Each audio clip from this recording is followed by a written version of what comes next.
In this example, we're going to form a polynomial function with real coefficients given these specific zeros here.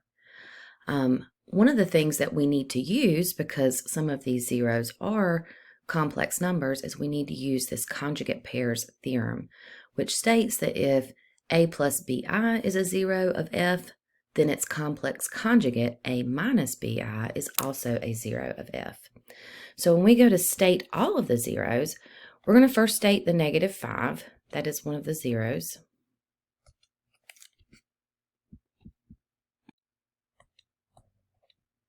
We'll also state -i and its complex conjugate, +i. We'll state 4 plus I and its complex conjugate, 4 minus I.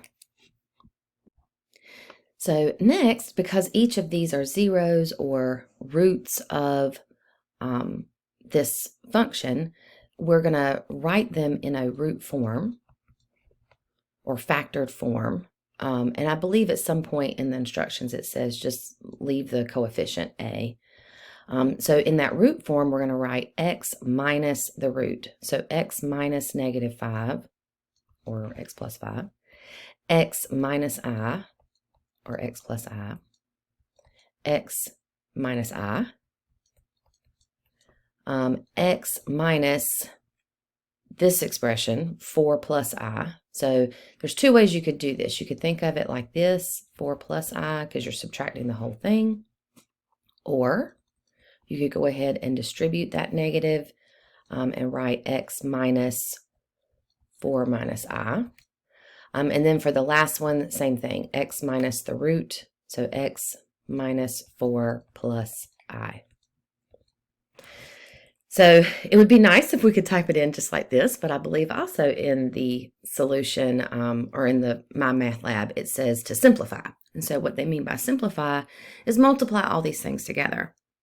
Now there is a little bit better technique than others to multiply factors together that have complex parts, and I would suggest multiplying pieces together that share a complex conjugate pair.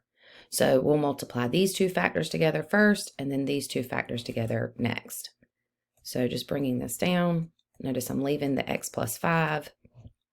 So for this next piece, just repeated distributive property. So that would be x squared. Well, I'll do minus first. Minus I times x plus I times x minus I squared. Okay, so what I did there was I distributed the x, first of all, oops, I kind of overshot that one, here, and then I distributed the I here. Okay, so now in this next pair, I'm going to have to do the same thing, but 3 times. So let me get a little bit more space over here.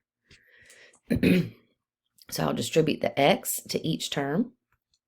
So that would give me x squared minus 4x plus ix. That was distributing x to every term in the second factor.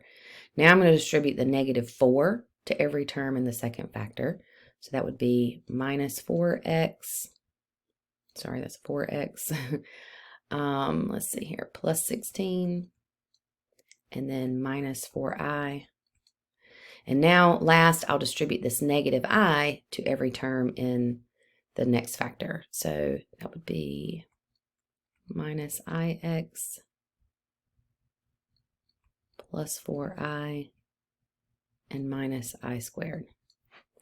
So at that point, I have everything multiplied together in terms of complex conjugate pairs or factors that have complex conjugate pairs. And now I want to start simplifying some things.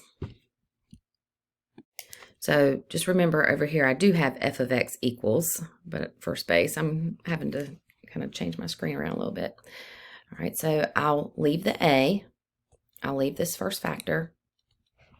And I see some things that are nicely canceled here.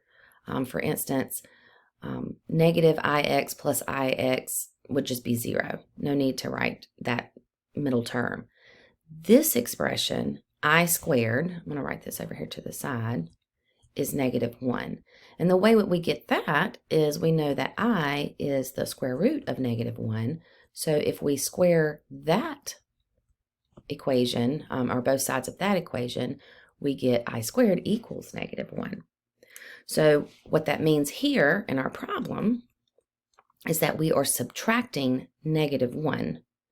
In other words, we're adding +1. For this next piece, let's see what can cancel, if anything.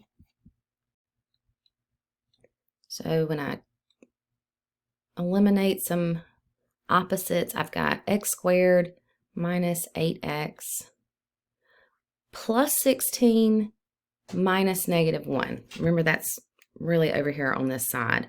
So plus 16 minus a -1 is the same thing as plus 16 plus 1, which will be plus 17. Okay, so it kind of looked messy for a second there, but by carefully, or I guess strategically, multiplying factors together that contain conjugate pairs, complex conjugate pairs, now we have no more imaginary parts. So at this point, we're just multiplying factors together like we normally would. I believe that they don't want you to multiply the a, so you're going to keep that separate, that factor separate, but from here on out, you're multiplying pairs together. So I'm going to kind of pause and speed this up a little bit. So in that step, all I've done was I multiplied these two factors together to get the following expression. And now I'm going to multiply this factor by this other factor to get one more expression. So that was 4 terms times 3 terms. So whenever I multiply that out, you can see why we have so many terms here together when we repeat that distributive property several times. The next thing I want to do is look for any terms that are like terms, combine them, and again, leaving the factor a separate. So I've just started some of that process here of combining like terms. And as I do this, I'm looking for, of course, like terms, like this -8, excuse me, -8 x squared plus 85 x squared plus 5. And I'm noticing I'm marking them out as I go so I don't lose track of what I have used and what's left. And let's see here, what do I have after that? 17 minus 40x gives me -23x, and then the constant 85. It's the last thing left. So in the end, this is what I type into my math lab. Again, a is separate.